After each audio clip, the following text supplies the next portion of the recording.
प्रकाश राज साहब ये कह रहे हैं कि मोदी का वो जो ब्राइट इंडिया है तो लगता है ऐसे है कि मुसलमानों की और दीगर जो कुछ माइनॉरिटीज हैं उनके नस्ल कुशी की तैयारी की जा रही है। आज शाम को बागे जना में कराची में पाकिस्तान तहरीक इंसाफ का जलसा है। अब सबकी नजरें इस जलसे के ऊपर होंगी। ये दवाइयाँ इस डब्बे में भेजी जाती हैं जिसके ऊपर मरियम बीबी की तस्वीर है और नवाज शरीफ साहब की तस्वीर है। पैसा आवाम का है, टैक्स आवाम पे करते हैं, लेकिन तस्वीरें ही हर जगह पे अपनी छुपवाते हैं। अमेरिका की, इसराइल की, मगरिब की पूरी कोशिश है कि ईरान के अंदर रजीम चेंज किया जाए, ऐसी हुकूमत आए जिसके आने से इसराइल अपने आप को महफूज समझे। अस्सलाम वालेकुम, उम्मीद है कि आप सब लोग खैरियत से होंगे। इस वक्त जो कुछ भारत में हो रहा है वो बुनियादी तौर पे मुसलमानों की और कुछ दीगर माइनॉरिटीज की नस्ल कुशी की तैयारी की जा रही है।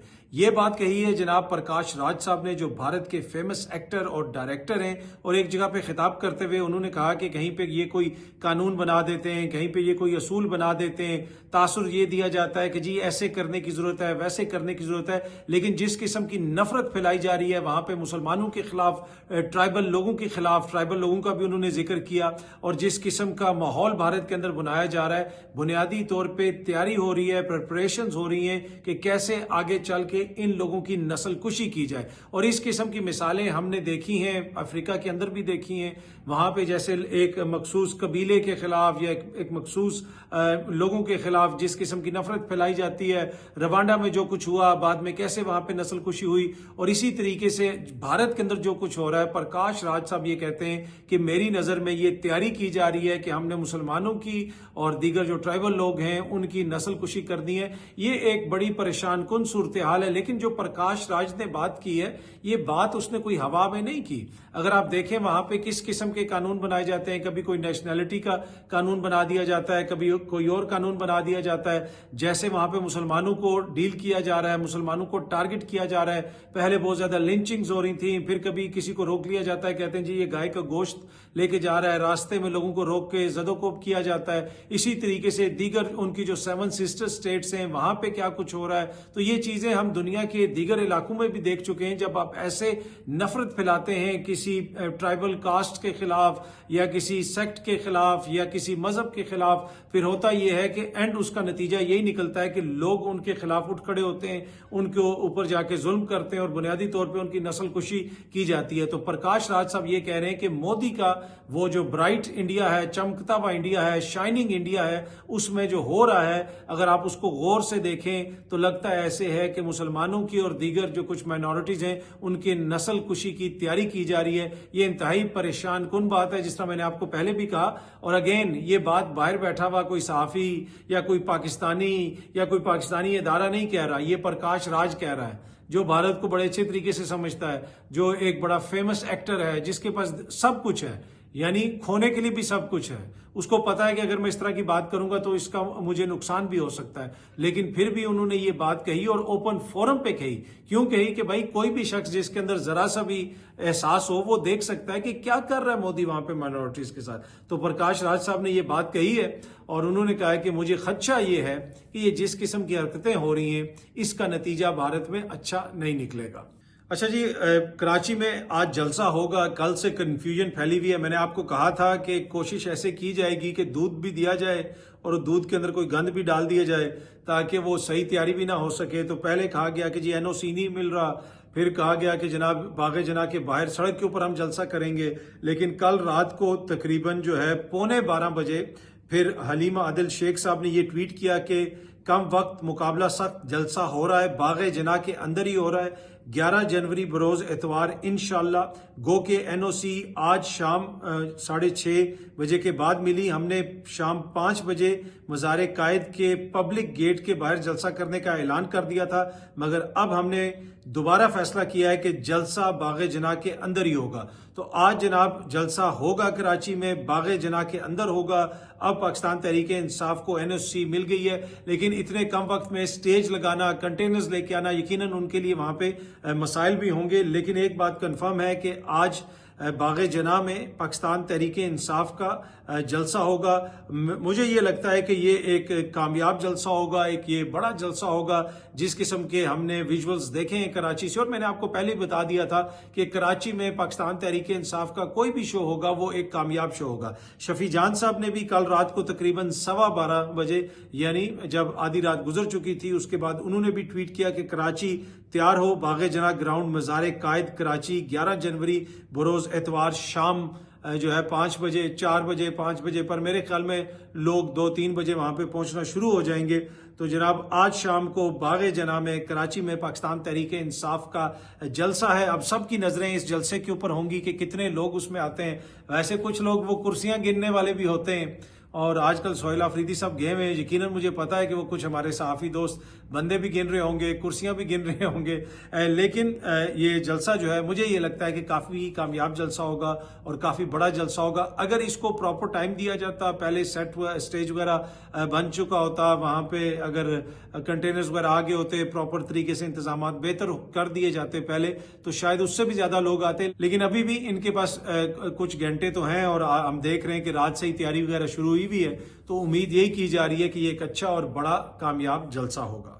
अच्छा जी, वो जो शहबाज शरीफ साहब की हुकूमत को कोई वार्निंग वगैरह दी गई है, मुबैना तौर पे उन्हें कहा गया है कि आप अपने मामला दुरुस्त करें। मैंने आपको पहले ही कहा था कि मुझे तो ऐसी कोई सूरत लगती नहीं है, लेकिन बहुत सारे सीनियर सहाफ़ी, सीनियर दोस्त काफ़ी ज़्यादा उस पर परेशान भी नज़र आए, संजीदा भी नज़र आए और उन्होंने कहा कि ये नहीं होना चाहिए, वो नहीं होना चाहिए। बहुत सारी ऐसी चीज़ें आपको आगे पीछे जो है मार्केट में फिरती हुई नज़र आएंगी, कहीं के क्लिप नज़र आएंगे, कहीं की कोई और बात नज़र आएगी। पर एनीवे कतई नज़र इस चीज़ से कि भाई जो कुछ हो रहा है मुल्क के अंदर वो सबके सामने है। कितनी इन्वेस्टमेंट आई है, कितनी चीज़ें बेहतर हुई हैं, तमाम तर सपोर्ट इस हुकूमत को हासिल है, लेकिन उसके बावजूद इनकी कारकर्दगी क्या है वो आपके सामने है। लेकिन बहुत सारे सहाफ़ी जो माजी में कहते हैं जी वो गवर्नेंस का बड़ा इशू था, वो उस्मान बुज़दार के दौरे हुकूमत में ये था, इमरान खान साहब के दौरे हुकूमत में ये था।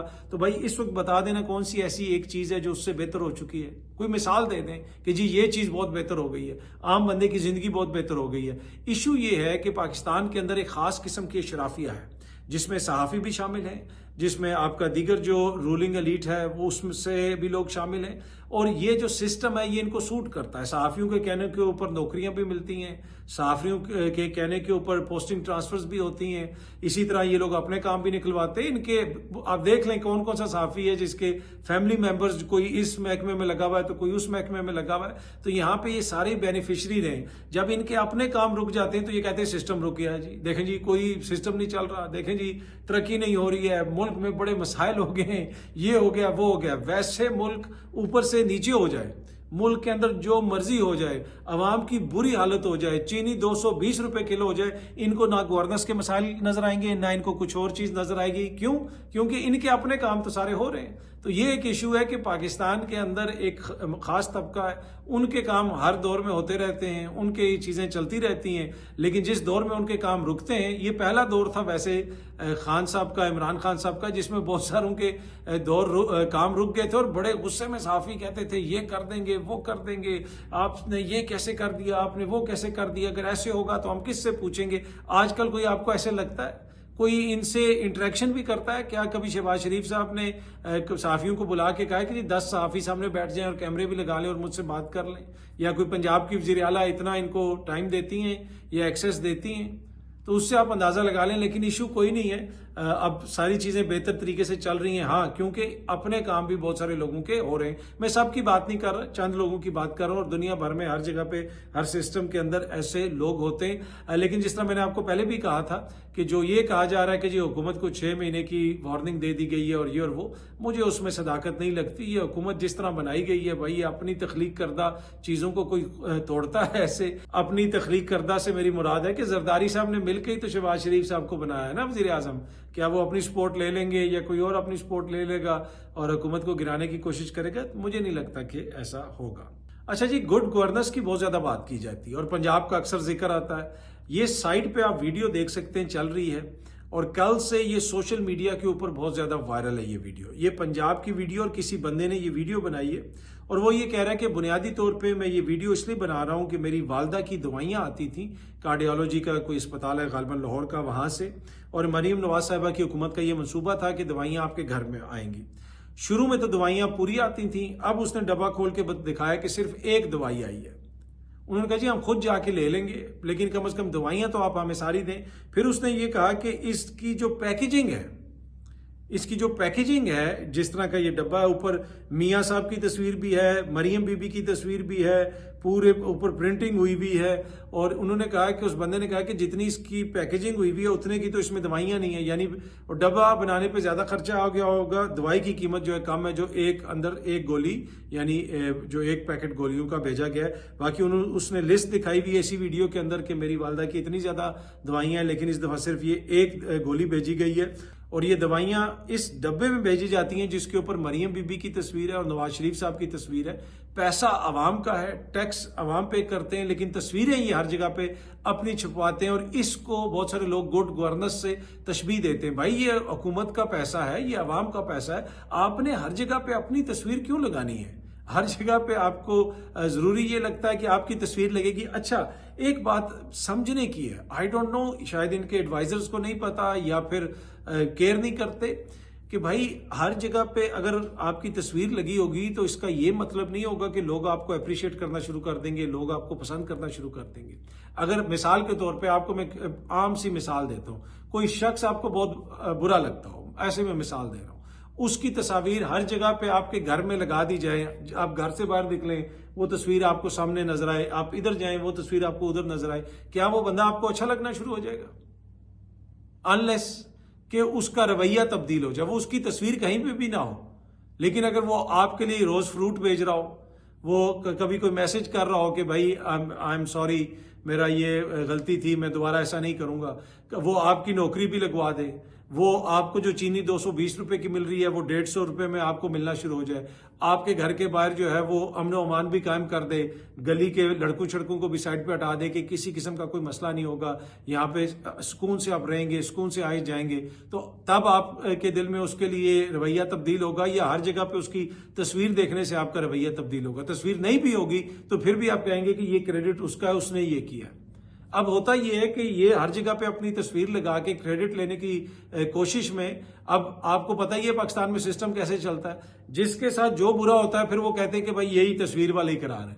अब ये बंदा भी इसने कहा कि जी शुरू में दवाइयां आती थी, अब हालत ये हो गई कि तस्वीरें पूरी आ रही हैं, तस्वीरें पहले भी दोनों थी माशाल्लाह, मतलब एक ऐसी शख्सियत जिसका ताल्लुक ही नहीं पंजाब हुकूमत से, लेकिन अवामी पैसे से उसकी तस्वीर भी छपवाई जा रही है जनाब नवाज शरीफ साहब की, और उस डब्बे के अंदर चीजें भेजी जा रही हैं। तो तस्वीरें पूरी हैं लेकिन दवाइयां जो है वो पूरी नहीं रही।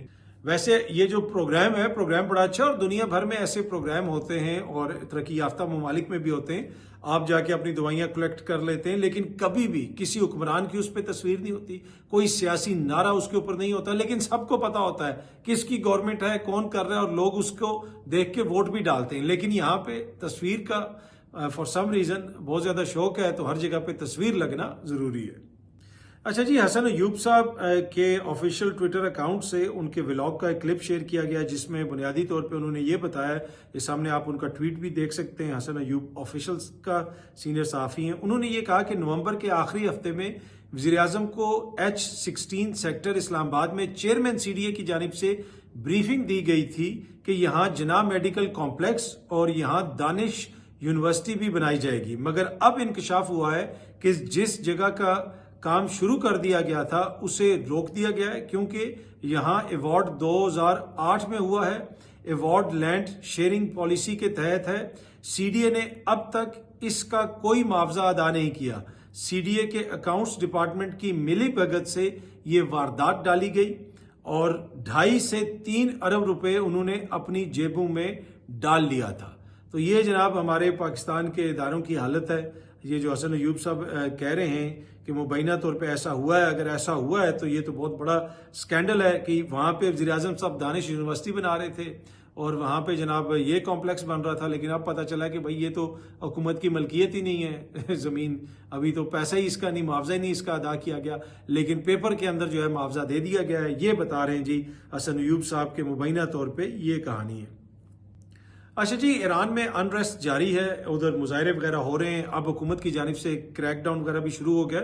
और जिस तरह मैंने आपको पहले भी बताया था कि कोई भी इस तरह की जो रजीम होती है, अथॉरिटेरियन रजीम, वो सबसे पहले जो है हुब्बुल वतनी का गद्दारी का इस किस्म का बयानिया बनाने की कोशिश करती है, तो अब वो ये कह रहे हैं कि जी बहुत सारे वहाँ पे हमने गद्दार भी पकड़ लिए हैं, बहुत सारे वहाँ पे ऐसे लोग पकड़ लिए हैं जो वहाँ पे ये कर रहे हैं, वो कर रहे हैं, मोसाद के एजेंट है। यकीनन वहाँ पे इसमें कोई दो राय नहीं कि वहाँ पे मोसाद के एजेंट भी होंगे, दीगर एजेंसियों के एजेंट भी होंगे, मुल्क दुश्मन भी होंगे, लेकिन एट द सेम टाइम समझने की बात यह है कि इतने अगर हज़ारों लाखों की तादाद में लोग बाहर निकल रहे हैं तो उनका अपना भी तो कोई मसला होगा ना, उस मसले को भी तो हल करने की ज़रूरत है। हमेशा वो गद्दारी के पीछे या इस तरह की चीज़ों के पीछे छुपने से मसला तो हल नहीं होगा। दूसरी जानिब अमेरिका की, इसराइल की, मगरिब की पूरी कोशिश है कि ईरान के अंदर रजीम चेंज किया जाए, वहाँ पे हुकूमत को तब्दील किया जाए, एक ऐसी हुकूमत आए जिसके आने से इसराइल अपने आप को महफूज समझे। जैसे शाम के अंदर बशारुल असद साहब की हुकूमत को ख़त्म किया गया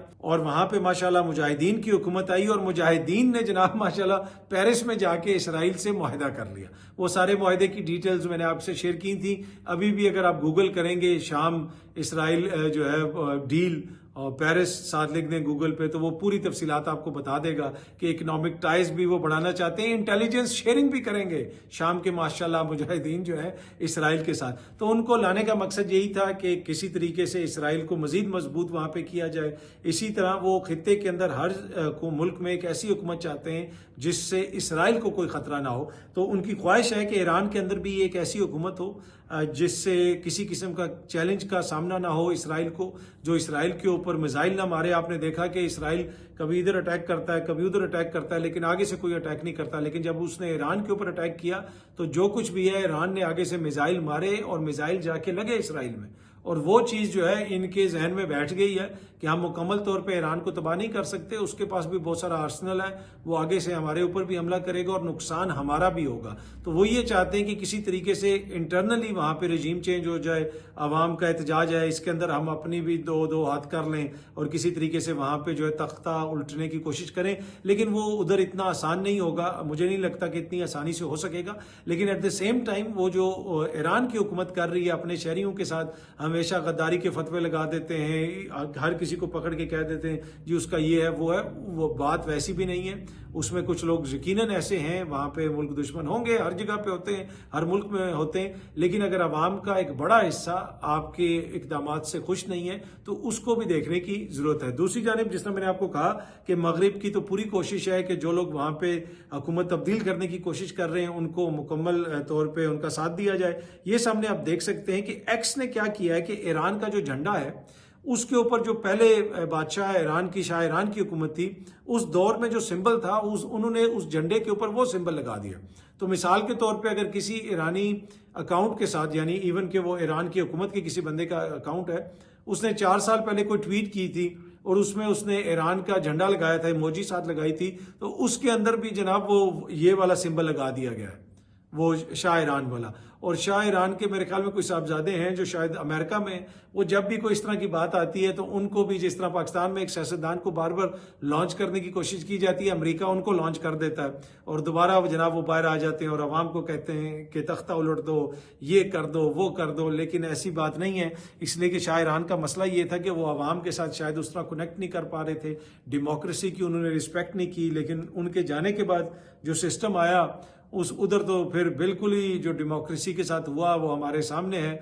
उधर बुनियादी तौर पे फिर क्लर्जी ने मामलात को संभाल लिया और वो फिर जिस तरह मामलात चल रहे हैं वो आपके सामने ही हैं। एनीवे ये है जी ताज़ा तरीन ईरान से, वहाँ पे मुजाहरे वगैरह भी हो रहे हैं, हुकूमत की जानिब से क्रैकडाउन भी हो रहा है, फॉरेन पावर्स वहाँ पे हुकूमत का तख्ता उल्टने की कोशिश भी कर रही हैं और उसको बहाना बना के जो ईरान की हुकूमत है वो अपने शहरियों के ऊपर क्रैकडाउन भी कर रही है। तो सूरत हाल ऐसी है, अगले कुछ दिन बड़े इंपॉर्टेंट हैं। लेकिन क्या हालिया इन मुजाहरों के नतीजे में हुकूमत के गिरने का खदशा है?